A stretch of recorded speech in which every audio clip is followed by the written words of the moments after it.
Eleanor, your turn. Elena? I'd like to agree with Ruben that crime is a legal term, and the definition changes depending on what the laws are. And I would like to me, WikiLeaks to me is just an extension of what's been going on as far as like whistleblowing and sharing information. The internet just makes that simpler. So I don't really include WikiLeaks in, cyber activism necessarily. Twitter and Facebook have been helpful and been used for organizing protests. And again, that's just taking the place of the town hall meeting or groups getting together and planning their protest and their demonstration. What Egypt's done is cyber tyranny when you're using technology or cutting off access to technology against your own people. So cyber activism is not new. And it's been going on, at least since the 90s. There was a group called the Electronic Disturbance Theater, and they were doing, quote, virtual sit-ins, and that was denial of service attacks on Mexican government websites in support of the movement in Chiapas. And there were other activities going on as well. So I see it as a electronic form of civil disobedience.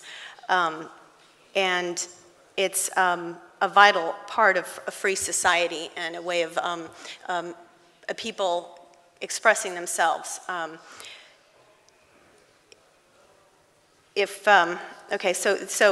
I forget who else said it, the ends justify the means. But you have to look at it in the terms of whether it's a crime as far as how much damage is done. So is there no permanent damage to a website? They're back up and running shortly. There's no theft of property. You have to look at how much harm is done in determining, I think, when determining whether it's a crime. And like any protest, what is a protest without consequences? You have to stand up for something you believe in. With the internet, you're able to do it anonymously, or hopefully, or the perception is that you'll be anonymous. So there's less accountability. That's the big difference between the online and the offline civil disobedience.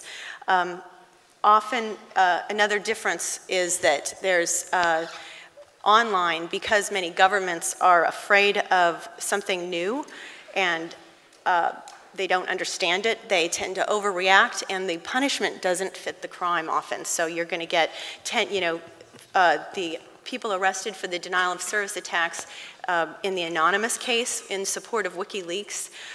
They face 10 years in prison, and for participating in a denial of service attack that many others participated in. I just don't think that's I think that's excessive.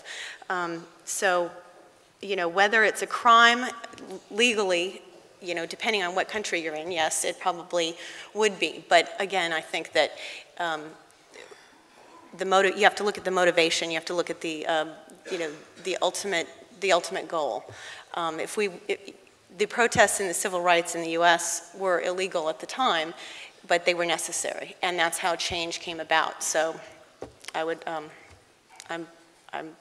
kind of support this. Thanks a lot, Eleanor. And finally, Robert? Future people will look back at Facebook and Twitter and, analyze the way they were used. And I think that these topics are of intense interest to me and to a lot of other people right now. But it seems to me that looking back at these tools will probably be like looking back at the use of the telephone network and the Boxer Rebellion or something like that. It'll just be kind of taken for granted that there's a purpose that's served by social networking and sort of these online activist tools. But I don't know that it will be that interesting. I think what I'd like to know about Egypt, for example, right now, are what are the ideas around that revolution? What are the things that people are saying that are getting people out in the streets? And it's interesting that the internet did get cut there, and as far as I could tell, people within Egypt weren't really paying that much attention to what we were tweeting and blogging and saying about them, but the protests continued. In fact, they accelerated. So I don't know if that's a contrarian opinion or not, but another thing, Enrique mentioned WikiLeaks, and he was talking about how there will be more WikiLeaks, and you know, I think WikiLeaks has served an important purpose, but I mean, on smaller scales, we do have, newspapers are designed to do what WikiLeaks does, and I think that they've always been a source for really motivated leakers. We can go to newspapers already, and you know, in the United States, we had a guy named Mark Klein a couple of years ago who discovered evidence of illegal wiretapping going on within AT&T, and well, this is a good case because the first thing he did was he took the story to the LA Times, which killed it, but it did get out in the New York Times later. So they kind of work. I think one of the great things about that we'll look back on WikiLeaks and see is that it really pushed the discussion about leaking, and maybe I hope that it will push the other publishers, because I really think, you know, WikiLeaks is a publisher. The more I think about it, the more it's difficult for me to tell the difference between like why we should consider WikiLeaks different from the New York Times. They are in a fundamental sort of U.S. constitutional way, I guess I'm saying. A couple of panelists have made this point that maybe we need another way to think of kind of socially minded DDoS attacks. Like intention should count. If you're trying to make a statement, in a way you can. I mean, you can think of a DDoS attack as kind of a nuisance for companies. I mean, I think that with the anonymous attacks, for example, the results of those attacks was severely overstated in the press. Any member of the panel would like to start? Enrique, Chema, Ruben?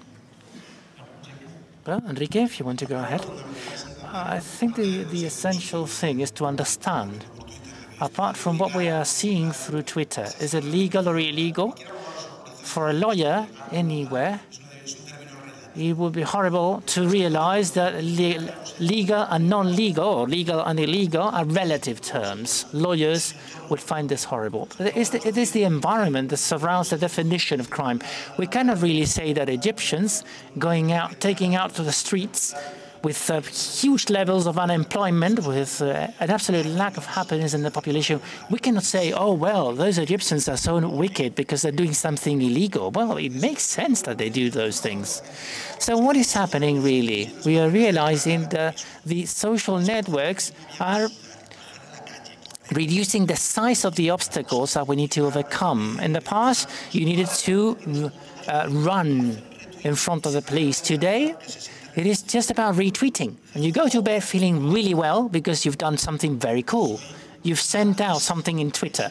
I'm an activist. I've resent things through Twitter.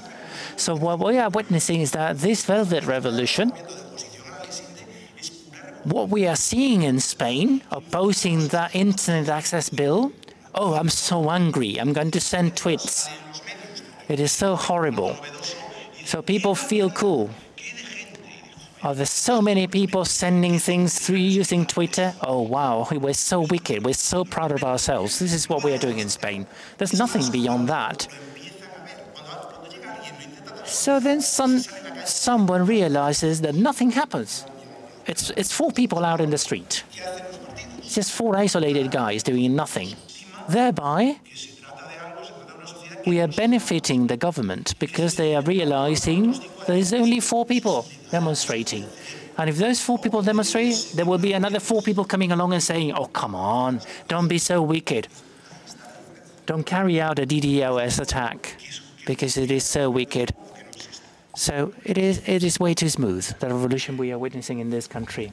It depends what country the protest or the activity is coming from. I mean, relatively, we have things pretty easy in the United States, and problems with the government and surveillance and like that, but not so much as in the developing world in Tunisia and Egypt. And so I think it's a matter of degree related to where you're coming from. Cyber-activism, I mean, can be anything even as mild as sending emails to oppose legislation, signing online petitions. There is a lot going on that's on a very soft side. But in the States, we haven't resorted to it as much because we don't need have as much need for protecting our rights. Protecting our rights. I mean, we do, we don't. I think it really depends on what country you're in. Let me cut in. So one thing I've noticed is within the human rights community, there is a widespread embrace of all these tools like Twitter and Facebook. But I don't think there's a widespread understanding of good computer security there. And I think that could be a big problem. I mean, I was at a human rights and technology conference a couple of, not long after the GhostNet attack was revealed, and this was basically a targeted attack on human rights organizations for the purposes of espionage. And at that conference, I mean, everybody was talking about using these amazing technologies, every single one of which could be subverted and used to basically destroy the human rights organizations that were using them. I mean, you get a database of people that you want to interact with or send information with, and if you don't secure it, once the government gets their hands on that, your movement is undone. I think that hacktivism is never going to be just one more point of vindication, of demonstration. It is going to be the tipping point. If you want something to have an impact in politicians, you need hack activism. Because if you have 4 million people on the streets, we'll simply consider them, we'll listen to them, and once their throats hurt, they'll simply leave and we'll forget about them. That's how the government thinks. Demonstrators were just poor people, weren't they? But retweeting, that is different. Or changing your status on Facebook, that's cool. That's cool. That isn't frowned upon because you have Twitter, you have Facebook, you have your DSL line. But when you have to go down to the street so that people see you, because that's where things really should be decided, in the streets. It's not the same thing if you have 4 people or 4 million people complaining about the same thing, because if you have just 1 million persons, that means that maybe 4 million people know about that problem, and maybe they do not dare go out to the streets, but they know about that problem, and there is a real problem behind it. There is a conscience, there is an awareness. But if there is a demonstration and only 4 people attend, then it's just a trend. Question for the other end of the table. Basically, we're talking about hacktivism, and as one of the things that always strikes me about these hacktivist attacks is they get a lot of attention and people get called the lords of the internet and things like that. But the attacks are always really obvious and really kind of technically boring. The most interesting technical thing I can think of from hacktivism in the past few years has been a pretty thorough pen test of the DNS registration system with the Baidu hack. But you guys, is there anything technically interesting coming out of all these hacktivists? Esta es una pregunta obviamente para aquel extremo del A question for that side of the table.